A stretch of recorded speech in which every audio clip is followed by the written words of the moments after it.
Please like, share, subscribe and press the bell icon. Final مقابلے میں 3 روز رہتے تھے اور فراب نے ایک جگہ جاب سے انکار کے بعد ہمت نہیں ہاری تھی، مگر ہر جگہ اسے مسز افتخار اور نعیم صاحب جیسے قابلیت کی قدر کرنے والے افراد تو ملنے سے رہے، اس لیے اسے ہر طرف سے ہی مایوسی اور ناکامی کا سامنا کرنا پڑا۔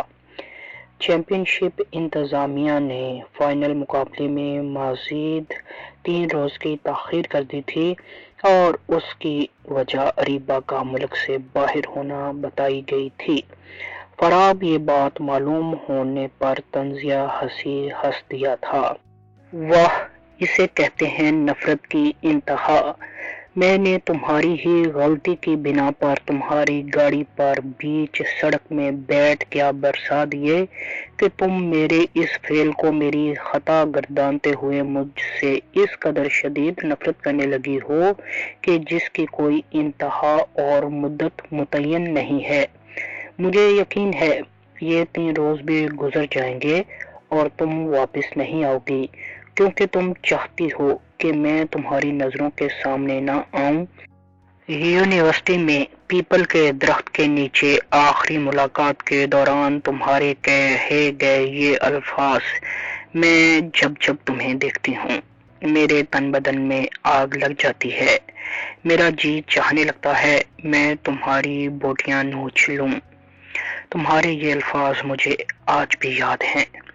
پھر بھی میں کتنا بھولا تھا کہ تم سے تقسیم میں انعامات کی تقریب میں جلد پہنچنے کی خواہش کر بیٹھا۔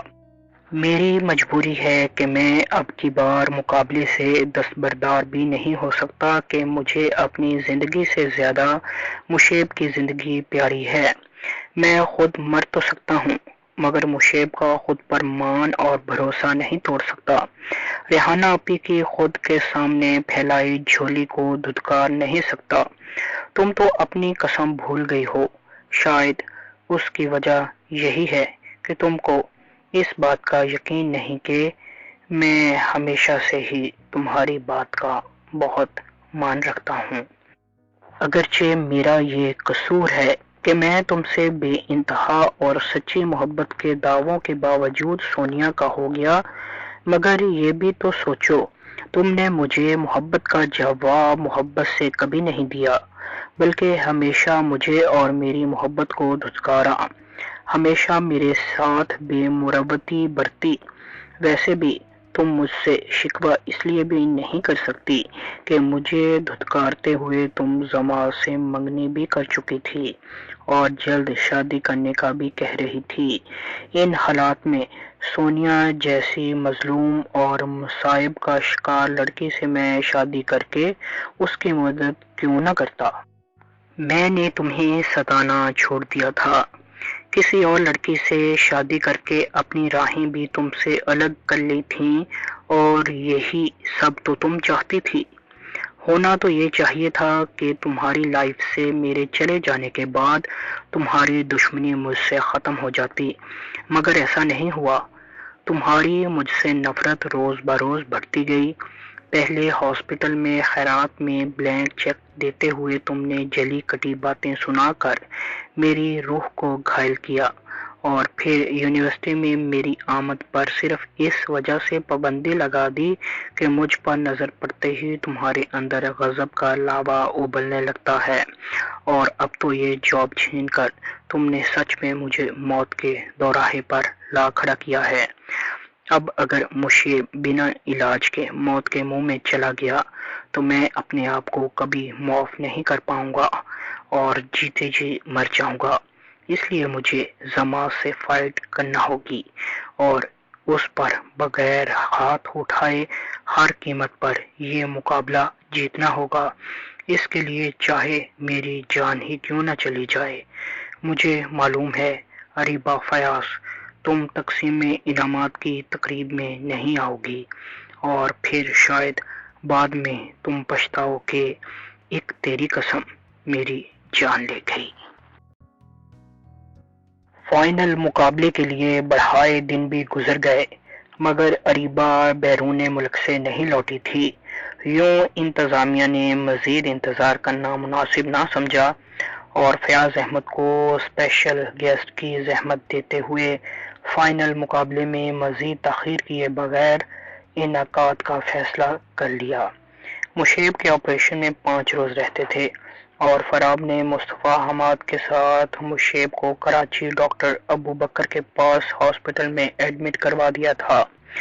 یوں اب اسے کل ہونے والے باکسنگ مقابلے کے فائنل میں لازماً کامیابی حاصل کرنا تھی، تبھی وہ مصطفیٰ حماد کو رقم بھجوا سکتا تھا۔ دن بھر اس نے پریکٹس کی تھی اور اب رات کو تھکن سے چور جسم کو لیے بستر پر لیٹا تو نیند آنکھوں سے کوسوں دور تھی۔ بار بار ایک ہی سوچ ذہن میں آ رہی تھی کہ وہ اس سنگ دل لڑکی کی دی ہوئی قسم توڑ ڈالے، مگر پھر اس گھمنڈی لڑکی کے یہ الفاظ سماعتوں میں گونجنے لگتے: تمہیں میری قسم کہ آئندہ تم کبھی ضماد پر ہاتھ نہیں اٹھاؤ گے، وہ مجھے بہت عزیز ہے، اور اگر تم نے یہ قسم توڑی اور ضماد کو کچھ ہو گیا تو پھر قسم کے ساتھ ساتھ میری سانسوں کی ڈور بھی ٹوٹ جائے گی۔ اور پھر سونیا کے آخری خواہش کے طور پر اس سے کہے گئے یہ الفاظ: سوہنے تو اس کا خیال رکھنا، اسے قسم نبھانے پر مجبور کر دیتے۔ اچانک ہی وہ بستر سے اٹھا اور ریسیور اٹھا کر نمبر ملانے لگا۔ پھر تقریباً آدھا گھنٹہ وہ کسی سے بات کرتا رہا اور اس کے بعد رائٹنگ ٹیبل پر آ گیا۔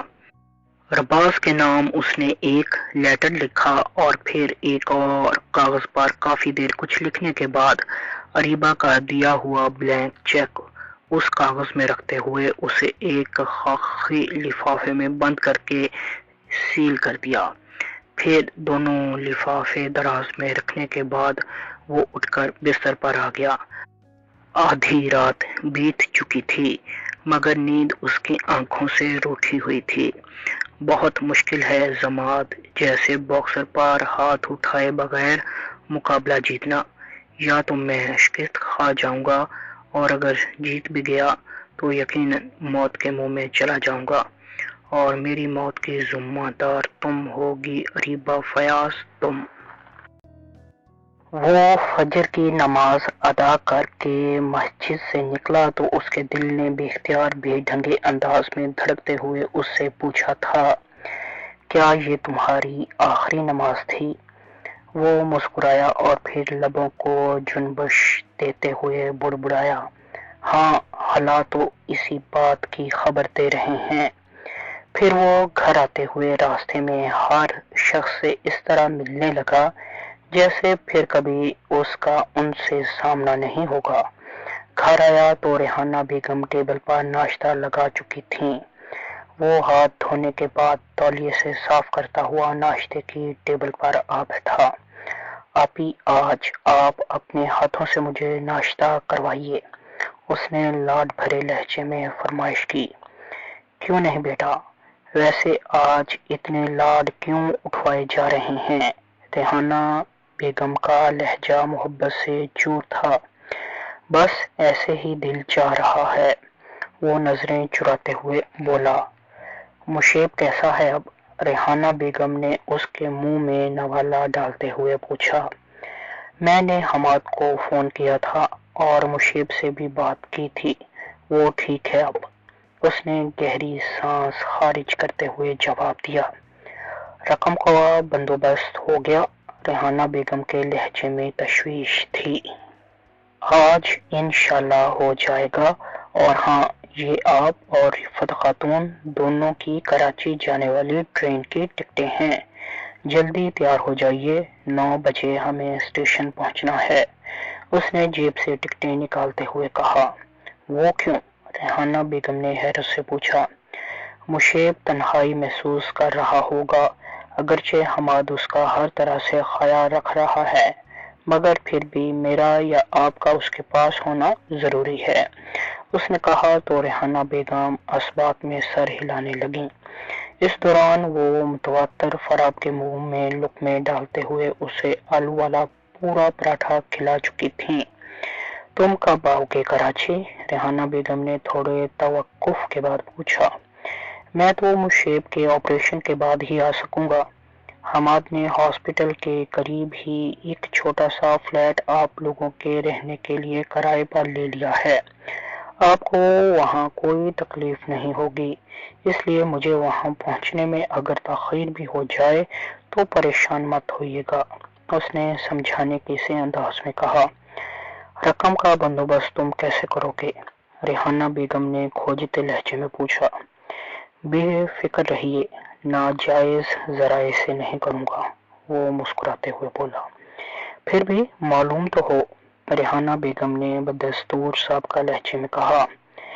باکسنگ چیمپئن شپ جیتنے کی کوشش میں ہوں اور فائنل تک میری رسائی بھی ہو گئی ہے، اور اگر فائنل میں بھی میں ونر رہا تو اتنی رقم حاصل ہو جائے گی کہ مشیب کا آپریشن آسانی سے ہو جائے گا۔ وہ ہاتھ کے اشارے سے ریحانہ بیگم کو مزید نوالا منہ میں ڈالنے سے روکتے ہوئے بولا۔ ارے بیٹا کھاؤ نا، انہوں نے اصرار کیا۔ بس آپی، 2 پراٹھے تو کھا چکا ہوں۔ تمہاری عمر کے 4 کھا جاتے ہیں، انہوں نے منہ بسوڑتے ہوئے کہا۔ انہیں میری طرح فکروں نے بھی تو نہیں گھیرا ہوا ہوتا، وہ اٹھتے ہوئے بولا تو تھوڑی دیر کے لیے ریحانہ بیگم واقعی لاجواب ہو گئیں، پھر ہنکارا بھرتے ہوئے گویا ہوئیں۔ اللہ تعالیٰ تمہیں تمہارے تمام مقاصد میں کامیاب کرے، آمین۔ ریحانہ بیگم اور رفعت خاتون کو کراچی جانے والی ٹرین میں بٹھا کر اسٹیشن سے باہر نکلتے ہوئے اس نے اطمینان بھری سانس خارج کی تھی۔ اب اگر وہ جماعت سے مقابلے کے دوران جان سے ہاتھ دھو بیٹھتا تو پروفیسر رجب اور نینا کے سوا اس شہر میں اس کی لاش پر کوئی آنسو بہانے والا نہیں تھا۔ 9:30 ہو رہے تھے اور 11 بجے فائنل میچ شروع ہو جانا تھا، اس لیے وہ ٹیکسی میں بیٹھ کر باکسنگ کلب کی جانب روانہ ہو گیا۔ اپنی بائیک وہ فروخت کر چکا تھا اور اس سے حاصل ہونے والی رقم اس نے مصطفیٰ حماد کو اضافی اخراجات پورے کرنے کے لیے دے دی تھی۔ کلب کے راستے میں ہی پروفیسر رجب کا گھر پڑتا تھا۔ اس نے ٹیکسی ڈرائیور کو تھوڑی دیر وہاں رکنے کے لیے کہا اور خود تیزی سے لمبے لمبے ڈھگ بھرتا ہوا ایک گلی میں داخل ہو گیا۔ جلد ہی وہ پروفیسر رجب کے گھر کے سامنے تھا۔ دروازہ نینا نے کھولا تھا، جس کا مطلب تھا کہ پروفیسر صاحب اور ان کا ملازم کریم بخش گھر میں نہیں تھے۔ بھیا چائے لاؤں؟ وہ اندر آیا تو نینا نے پوچھا۔ نہیں، مجھے ذرا جلدی ہے، اس نے عجلت بھرے لہجے میں جواب دیا۔ آپ اتنے روز بعد آئے ہیں، کم از کم چائے تو پیجیے، نینا نے شکوہ کیا۔ ابھی نہیں، ویسے دعا کرنا میں شام کا کھانا ادھر ہی کھاؤں۔ بے ساختہ اس کی زبان سے یہ الفاظ پھسل گئے تھے۔ کیوں، کیا کہیں جا رہے ہیں؟ نینا ٹھٹکی۔ فی الحال تو باکسنگ کلب جا رہا ہوں، ویسے ہر ذی روح نے دنیا سے جانا ہی ہے، وہ مسکراتے ہوئے معنی خیز انداز میں بولا۔ ایسی ڈرانے والی باتیں تو نہ کریں، نینا نے سہمتے ہوئے کہا۔ ایسی باتیں نہ کرنے سے بھلا حقیقت بدل جائے گی یا موت ہم سے دور بھاگ جائے گی؟ وہ سنجیدہ لہجے میں پوچھنے لگا۔ نہیں، موت کے مقررہ وقت سے تو فرار ممکن نہیں، نینا نے متفق ہوتے ہوئے کہا۔ یہ گھر کی چابیاں ہیں، پروفیسر صاحب جب آئیں تو انہیں دے دینا۔ وہ جیب سے چابیوں کا گچھا نکال کر اس کی طرف بڑھاتے ہوئے بولا۔ آپ یقیناً کہیں جا رہے ہیں، مجھ سے چھپائیے مت، نینا نے چونکتے ہوئے کہا۔ ارے نہیں، ریحانہ آپی اور رفعت دادی مشیب کے پاس کراچی گئی ہیں اور شاید آج میں بھی چلا جاؤں بیکٹ دنیا سے، بیکٹ بند، اس لیے چابیاں پروفیسر صاحب کو دے کر جا رہا ہوں۔ وہ اسے ٹالتے ہوئے سنجیدہ لہجے میں گویا ہوا۔ اگر آپ کراچی نہ گئے تو پھر رات کا کھانا ادھر ہی کھائیے گا، نینا نے کہا۔ ٹھیک ہے، اور ہاں، یہ 2 لفافے بھی پروفیسر صاحب کو دے دینا اور کہنا رباز کو دے دیں۔ وہ پینٹ کے ساتھ پہنے کرتے کی سائیڈ پاکٹ سے 2 خاکی رنگ کے لفافے نکال کر اس کی طرف بڑھاتے ہوئے بولا، جیسے آپ کا حکم۔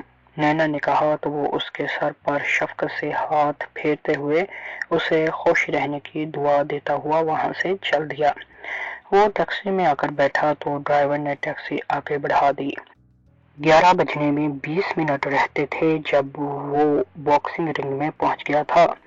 ضماد بلو کلر کے امپورٹڈ گلوز پہنے اسے غضبناک نظروں سے دیکھ رہا تھا اور کئی اسٹائل سے پنچنگ کرتے ہوئے اسے خطرناک فائٹ کی وارننگ دے رہا تھا۔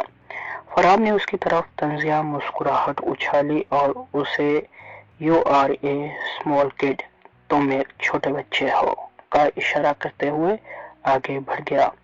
اس کی حرکت نے ضماد کے تن بدن میں آگ لگا دی تھی اور وہ غصے سے پیچ و تاب کھانے لگا تھا۔ اسے اشتعال دلانا فراب کے گیم پلان کا حصہ تھا۔ وہ جانتا تھا کہ ضماد اسے اپنا رقیب گردانتے ہوئے پہلے ہی غصے سے بھرا ہوا ہوگا اور اس کی ایسی کسی بھی حرکت پر آگ بھگولا ہو جائے گا۔ اب فراب نے انتظامیہ کے پاس جا کر ایک اور کام کرنا تھا اور اگر وہ اس کام کے کرنے میں کامیاب ہو جاتا تو اسے 100% یقین تھا کہ وہی انعام جیتتا۔ اور پھر 10 منٹ بعد وہ اپنے مقصد میں کامیاب ہو چکا تھا۔ انتظامیہ کے سامنے جا کر اس نے بہت سلیقے اور ڈھنگ سے بات کی تھی۔ وہ ان کے پاس جاتے ہی بولا تھا، سر آپ نے اس ایونٹ کو ویٹ اور ایج کیٹیگری سے متصنع قرار دے کر کافی دلچسپ بنا دیا ہے۔ کیا آپ فائنل مقابلے کو سنسنی خیز بنا کر اس ایونٹ کا اختتام دلچسپ ترین انداز میں کرنا چاہیں گے؟ وہ کیسے؟ وہاں بیٹھے 4 افراد میں سے ایک شخص نے چونکتے ہوئے پوچھا۔ غالباً وہ ان سب کا افسر بالا تھا۔ اگر آپ میری بات مانیں تو میرے پاس ایک زبردست آئیڈیا ہے، اس نے مسکراتے ہوئے کہا۔ آپ آئیڈیا بتائیں، اس شخص نے بےتابی سے کہا۔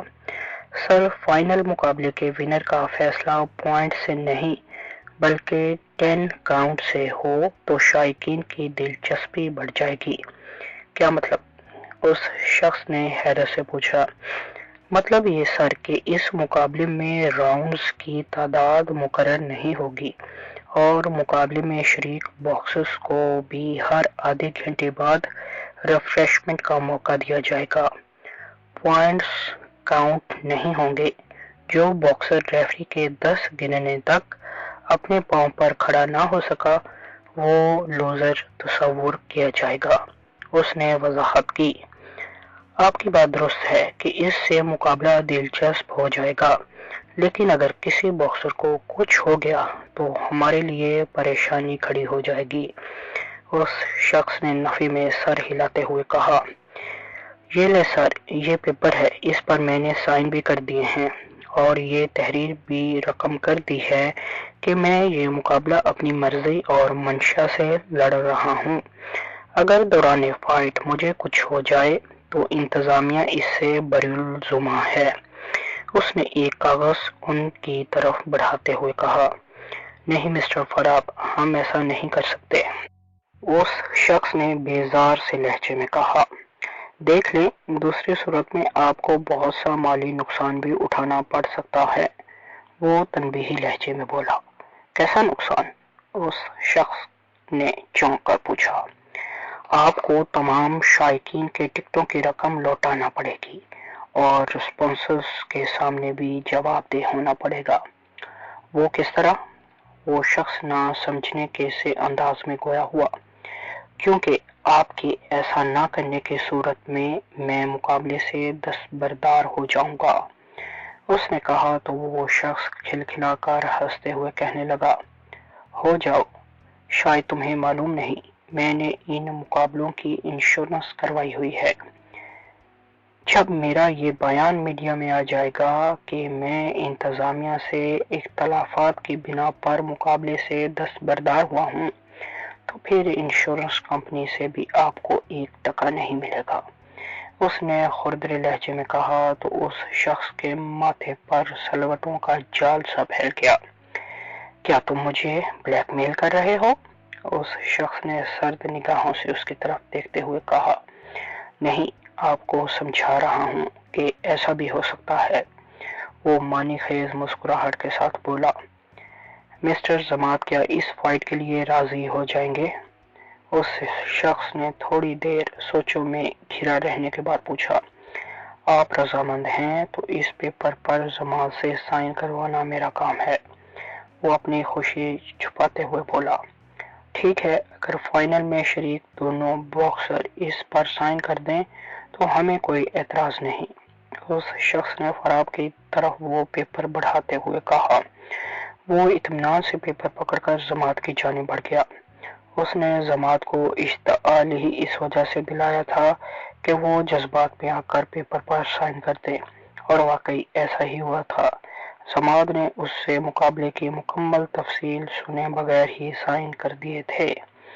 فراب نے مسکراتے ہوئے پیپر واپس اس شخص کو لا تھمایا تھا۔ مقابلہ شروع ہونے میں 5 منٹ رہتے تھے جب اناؤنسر نے شائقین کو مقابلے کے یہ نئے قوانین بتائے تو فضا وہاں موجود افراد کی تالیوں سے گونج اٹھی، جس کا مطلب تھا کہ شائقین کی اس مقابلے میں دلچسپی بڑھ گئی ہے۔ اور پھر مقابلہ شروع ہوا تو سب افراد کو حیرت کا جھٹکا لگا، کیونکہ ان کا فیورٹ باکسر اپنے مخالف پر بالکل بھی اٹیک نہیں کر رہا تھا، بلکہ اس کے حملوں سے بچتے ہوئے اسے چڑھا رہا تھا۔ سب شائقین اور میڈیا والے سابقہ مقابلوں کی بنا پر اس مقابلے کے لیے فراب کو فیورٹ قرار دے رہے تھے، اور فراب تھا کہ زماد کو پورے رنگ میں اس کے پنچوں سے بچتے ہوئے گھما رہا تھا۔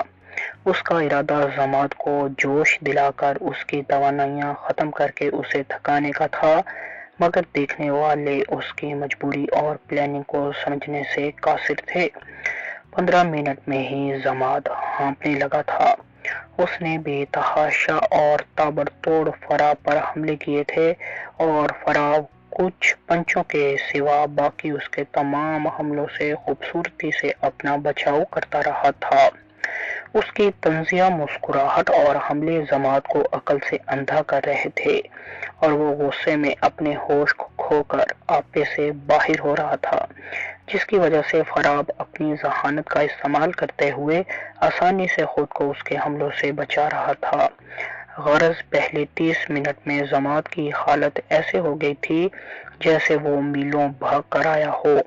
ریفری نے بیل ہونے پر راؤنڈ ختم ہونے کا اشارہ کیا تو وہ دونوں اپنے اپنے کارنر کی جانب بڑھ گئے۔ اسی وقت تنزیلہ تماشائیوں میں سے نکل کر فراب کی جانب بجلی کی سی تیزی سے بڑھی تھی۔ وہ جو بغیر کوچ اور مساج کرنے والے ساتھیوں کے اکیلا اپنے بلبوتے پر فائٹ کر رہا تھا، پانی کی بوتل اپنے چہرے پر اندھیلتا اسے دیکھ کر چونک پڑا۔ کیوں اس سنگ دل بیوقوف اور ناسمجھ لڑکی کے لیے اپنی جان دے رہے ہو؟ تنزیلہ نے اس کے قریب آ کر غصے سے پھنکارتے ہوئے کہا تھا۔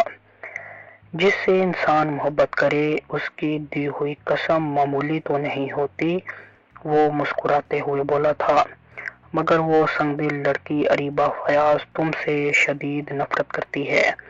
تنزیلہ نے اسے یاد دہانی کرائی، معلوم ہے مجھے، مگر مجھے کسی اور نے اس سنگ دل لڑکی کا خیال رکھنے کا کہا ہے، اور مجھے یہ بھی معلوم ہے کہ جب یہ سچائی اس ظالم لڑکی پر آشکار ہوگی تو وہ بہت پچھتائے گی۔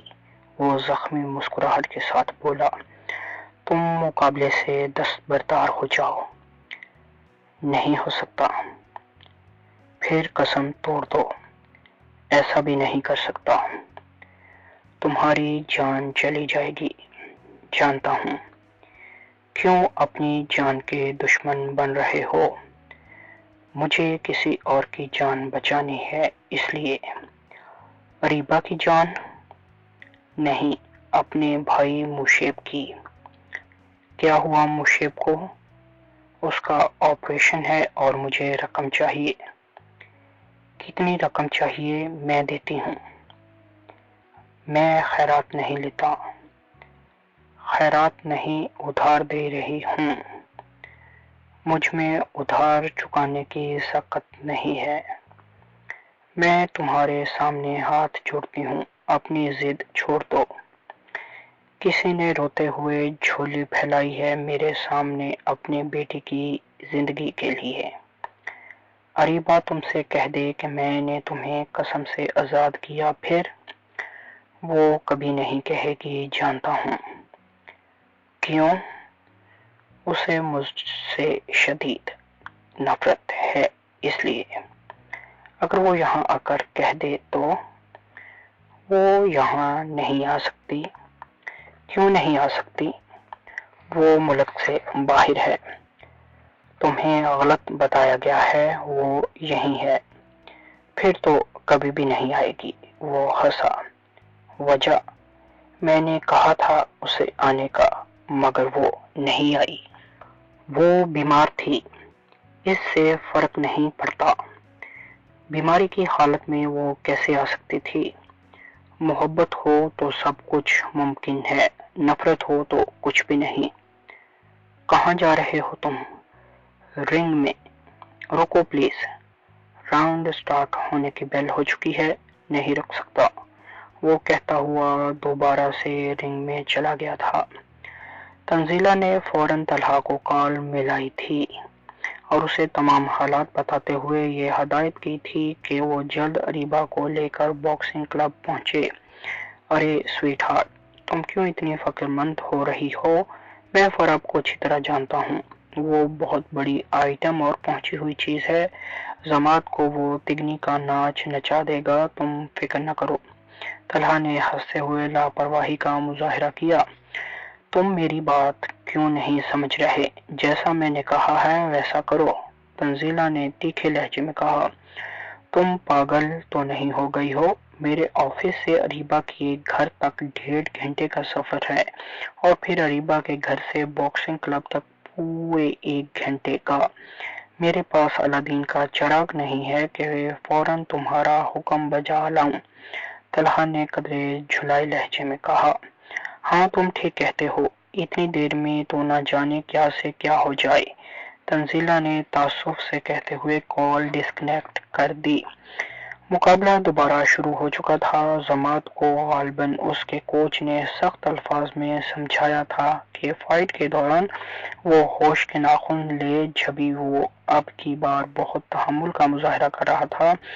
وہ فراب کی اچھی خاصی پٹائی کر رہا تھا اور اس کے حملوں سے فراب کے لیے بچنا بہت محال ہو رہا تھا۔ کیوں، کیا اریبہ پر نظر پڑ گئی ہے جو اتنے تیز ہو گئے ہو؟